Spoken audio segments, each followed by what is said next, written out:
Rolls Royce दुनिया भर में अपनी लग्जरी कारों के लिए मशहूर रहा है।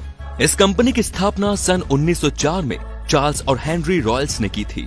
इन दोनों ने एक साथ मिलकर कारों का निर्माण और बिक्री शुरू की, जिसके बाद कंपनी का नाम रोल्स रॉयस पड़ा। सन 1920 में दुनिया के नक्शे पर ब्रिटेन का परचम बुलंद था और साथ ही ब्रिटेन की सबसे मशहूर कार निर्माता कंपनी रोल्स रॉयस का भी खासा रुतबा हुआ करता था। लेकिन एक भारतीय राजा की शान में गुस्ताखी उस वक्त की दुनिया की सबसे बड़ी कार कंपनी को भारी पड़ी, जिसके बदले में इस कंपनी की न केवल किरकिरी हुई बल्कि उन्हें लिखित में माफी भी मांगनी पड़ी।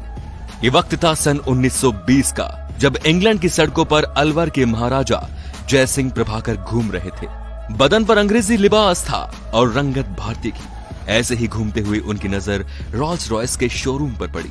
उत्सुकतावश वो शोरूम में दाखिल हो गए और वहां पर मौजूद गाड़ियों के फीचर्स और कीमत के बारे में जानने के लिए सेल्समैन से बात करने लगे। साधारण वेशभूषा और एक भारतीय चेहरे को देखकर उस सेल्समैन ने राजा जयसिंह को ऊपर से नीचे तक देखा और उन्हें शोरूम से बाहर निकाल दिया।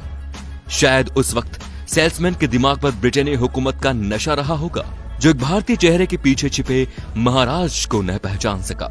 शोरूम से बाहर निकलने के बाद जयसिंह सीधे होटल पहुंचे और अपने नौकरों को कहा कि रोल्स रॉयस के शोरूम को तत्काल इस बात की सूचना दी जाए कि अलवर के महाराजा जयसिंह शोरूम पर आ रहे हैं। महाराजा के आगमन की खबर शोरूम तक पहुंचते ही वहां पर अफरा तफरी मच गई और तत्काल आओ भगत के लिए रेड कार्पेट बिछा दिया गया।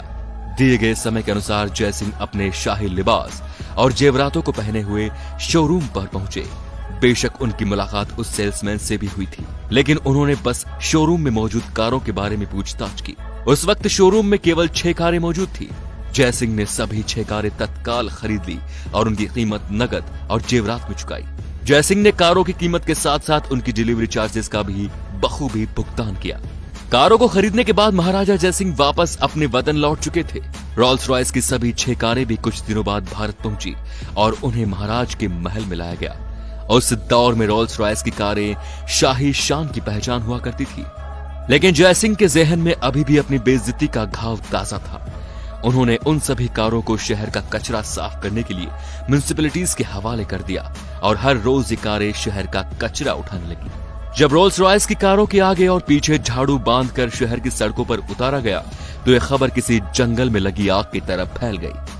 बेशक इसमें वक्त लगा होगा, लेकिन इसकी तपिश ब्रिटेन तक भी पहुंची। रोल्स रॉयस की कारें, जिनकी छवि उस वक्त की सबसे शाही कारों में से थी, उससे भारत में एक राजा शहर की सड़कें साफ करवा रहा था। इस खबर से रोल्स रॉयस की छवि भी धूमिल हो गई और बाजार में भी उसे तगड़ा झटका लगा। साख के साथ शेयर भी गिर चुके थे, जिसके बाद कंपनी ने राजा जयसिंह को एक पत्र लिखकर उनके सेल्समैन द्वारा किए गए बर्ताव के लिए माफी मांगी और उन्हें 6 और रोल्स रॉयस कारें मुफ्त में देने की बात कही।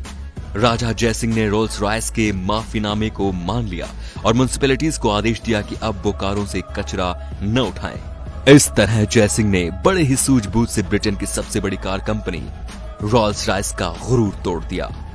तो दोस्तों, भारतीय राजाओं के शौक और रुतबे के आगे कोई कुछ नहीं। महाराजा जयसिंह ने अपनी बेइज्जती का बदला कुछ इस प्रकार लिया कि रोल्स रॉयस को घुटनों पर ला खड़ा किया। आज भी यह कहानी सुनकर हर भारतीय का सीना चौड़ा हो जाता है।